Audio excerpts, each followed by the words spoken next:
ढाबा बिल्कुल खाली है। कन्हैया गल्ले पर मुंह लटकाए बैठा है। जगन कोने में खड़ा होकर अपने फोन में रील देख रहा है। तभी रसोई से कस्तूरी बाहर आती है। उसके हाथ में चाय के 2 ग्लास है। ऐसे मुंह फुलाकर बैठने से ग्राहक नहीं आएंगे जी। मैंने पहले ही कहा था, खाने की क्वालिटी अच्छी रखो, लोग खुद खिंचे चले आएंगे। अरे ज्ञान मत बांट कस्तूरी, आजकल क्वालिटी कोई नहीं देखता, सबको बस सस्ता चाहिए। मेरे दिमाग में एक ऐसा आइडिया आया है कि कल से यहाँ लाइन लग जाएगी। भगवान ही बचाए आपके आइडिया से। अब क्या नया तूफान खड़ा करने वाले हो? जगन, ओए जगन, वो फोन छोड़ और मेरी बात सुन। हाँ भैया, बताओ कौन सी रील बनानी है? रील बाद में बनाना। जा, बाहर सड़क पर एक बड़ा सा बोर्ड लगा, उस पर लाल रंग से बड़े बड़े अक्षरों में लिख, world famous king of paratha, केवल 10 रुपए में गर्मा गर्म आलू पराठा। 10 रुपए में आलू पराठा? दिमाग तो ठीक है आपका। 10 रुपए में तो आजकल सादा पराठा नहीं बनता, आलू कहाँ से लाओगे? अब वो मेरा सीक्रेट है कस्तूरी। जगन, तू जा और बोर्ड लगा, साथ में एक तगड़ी सी रील भी बना दे, 10 रुपए का पराठा राजा। अरे वाह भैया, अभी करता हूँ। #10 रुपए पराठा, #ढाबा किंग। फिर जगन भागकर बाहर जाता है। कस्तूरी असहमति से सिर हिलाते हुए वापस रसोई में चली जाती है। ढाबे के बाहर अगले दिन दोपहर का समय, बोर्ड लग चुका है। गांव का सबसे कंजूस आदमी सुखदेव रास्ते से गुजर रहा है। तभी उसकी नजर बोर्ड पर पड़ती है 10 रुपए में आलू पराठा? इस महंगाई के जमाने में 10 रुपए का आलू पराठा? कन्हैया तो पक्का पागल हो गया है। इससे पहले कि इसे अपनी गलती का एहसास हो, मैं 4-5 पराठे खा लेता हूँ। फिर सुखदेव खुशी से ढाबे के अंदर जाता है और कुर्सी पर नवाबों की तरह बैठ जाता है। ओए कन्हैया, तेरी लॉटरी लग गई क्या? ला, एक 10 रुपए वाला किंग ऑफ आलू पराठा लगा दे। अगर स्वाद अच्छा हुआ तो पार्सल भी ले जाऊंगा। अभी आया सुखदेव जी। जगन, एक स्पेशल पराठा लगाओ। जगन अंदर से एक छोटी सी प्लास्टिक की प्लेट लाता है। प्लेट में एक बहुत ही छोटा पापड़ या पूड़ी के साइज का सादा पराठा रखा है। जगन वो प्लेट सुखदेव के सामने रख देता है। सुखदेव प्लेट को देखकर चौंक जाता है। उसे समझ नहीं आता कि वो हंसे या रोए। अरे कन्हैया, ये क्या है भाई? मैंने पराठा मांगा था, तूने मठरी लाकर रख दी। ये तो पूरी से भी छोटा है। यही तो है 10 रुपए का किंग पराठा। अरे पर इसमें आलू कहाँ है? ये तो बिल्कुल खाली है। तूने आलू पराठा लिखकर बोर्ड लगाया है ना बाहर? सुखदेव जी, यही तो हमारा स्पेशल कॉन्सेप्ट है। हमने आलू उबाले और फिर उस आलू वाले पानी से ये आटा गूंथा है, तो तकनीकी रूप से ये आलू पराठा ही हुआ ना। 10 रुपए में हम असली आलू थोड़े ही भरेंगे।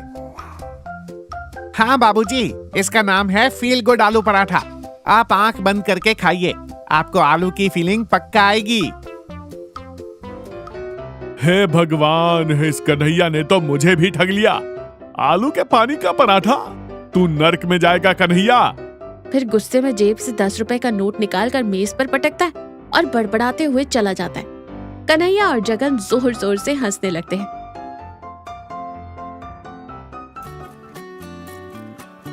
दो दिन बाद ढाबे पर कुछ और लोग भी ठगे जा चुके हैं। तभी शहर से एक नया फूड व्लॉगर प्रसाद वहां आता है, जो अजीब से कपड़े पहने और हाथों में एक कैमरा लिए खड़ा है। वो कैमरे को देखते हुए पूरे जोश में कहता है, hello guys, welcome to my new vlog. आज हम आए हैं रामपुर गांव में, जहां मिल रहा है भारत का सबसे सस्ता और अनोखा आलू पराठा। फिर प्रसाद कन्हैया के पास जाता है। कन्हैया जी, आपके इस माइक्रो पराठा का राज क्या है? सर, ये हमारी पुरानी रेसिपी है। गाइस, इसे कहते हैं मिनिमलिस्ट विलेज डाइट। 10 रुपए में इतना छोटा पराठा, मतलब no calories. It's amazing. Prasad reel बनाकर चला जाता है। कन्हैया पैसों की गड्डी गिन रहा है। तभी कस्तूरी वहां आती है। वो बहुत उदास और गुस्से में है। आपको शर्म नहीं आती जी? लोग भूखे पेट हमारे ढाबे पर आते और आप उन्हें आलू के पानी का मजाक खिलाकर भेज देते। अरे कस्तूरी, बिजनेस है ये। देख, ब्लॉगर भी मेरी तारीफ कर रहा है। लोग बेवकूफ बनना चाहते हैं तो मैं क्या करूं? खाना कोई मजाक नहीं है कन्हैया जी। कोई इंसान अपने पसीने की कमाई देकर खाना इसीलिए खरीदता है ताकि उसकी भूख मिट सके। किसी की भूख के साथ धोखा करना सबसे बड़ा पाप है। याद रखना, ये 10-10 रुपए की बेईमानी एक दिन बहुत भारी पड़ेगी। कस्तूरी आंखों में आंसू लिए वहां से चली जाती है। कन्हैया कुछ सेकंड के लिए सोच में पड़ता है, पर फिर पैसों को देखकर मुस्कुराने लगता है। कुछ दिनों बाद शाम का समय, सूरज ढल रहा है। ढाबे पर जगन सफाई कर रहा है। तभी एक बहुत ही बुजुर्ग आदमी, दीनदयाल काका, धीरे धीरे चलते हुए ढाबे पर आते हैं। उनके कपड़े फटे हुए हैं और वो बहुत थके हुए और भूखे लग रहे हैं। बेटा, ओ बेटा। कन्हैया गले से उठकर कहता है, हाँ बाबा बोलिए। बेटा, मैं सुबह से पैदल चल रहा हूँ, पास के गांव जाना है। मेरी जेब में बस ये आखिरी 10 रुपए बचे हैं। बाहर तुम्हारे बोर्ड पर लिखा है 10 रुपए में आलू पराठा। क्या मुझे मिल जाएगा?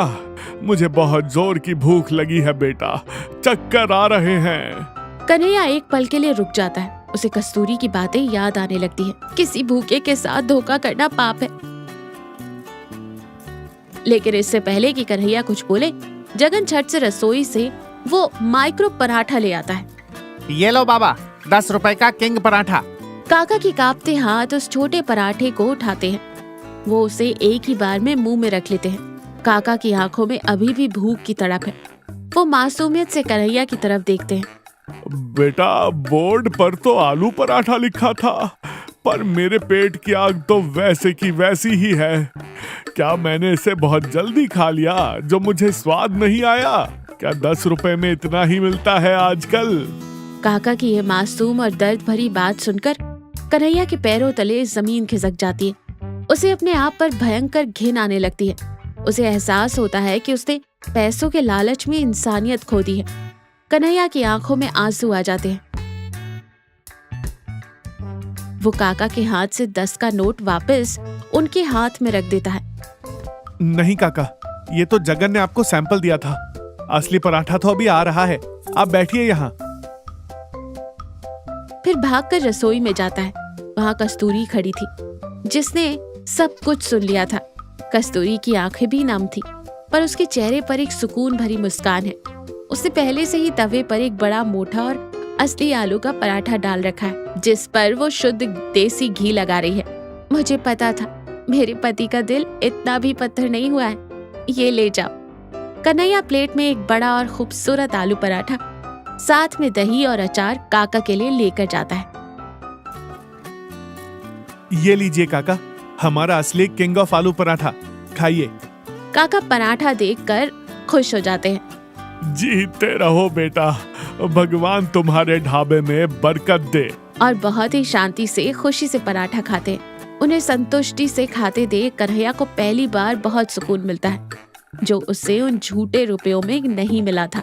जगन, जा बाहर जाकर वो 10 रुपए वाला बोर्ड फाड़कर फेंक दे और एक नया बोर्ड लगा। कस्तूरी के हाथ का असली आलू पराठा 40 रुपए, पेट और नियत दोनों भरने की गारंटी। जगन खुशी से नया बोर्ड लिखने दौड़ पड़ता है। कस्तूरी रसोई के दरवाजे से कन्हैया को देखकर गर्व से मुस्कुराती है। कन्हैया हाथ जोड़कर ऊपर वाले का शुक्रिया अदा करता है।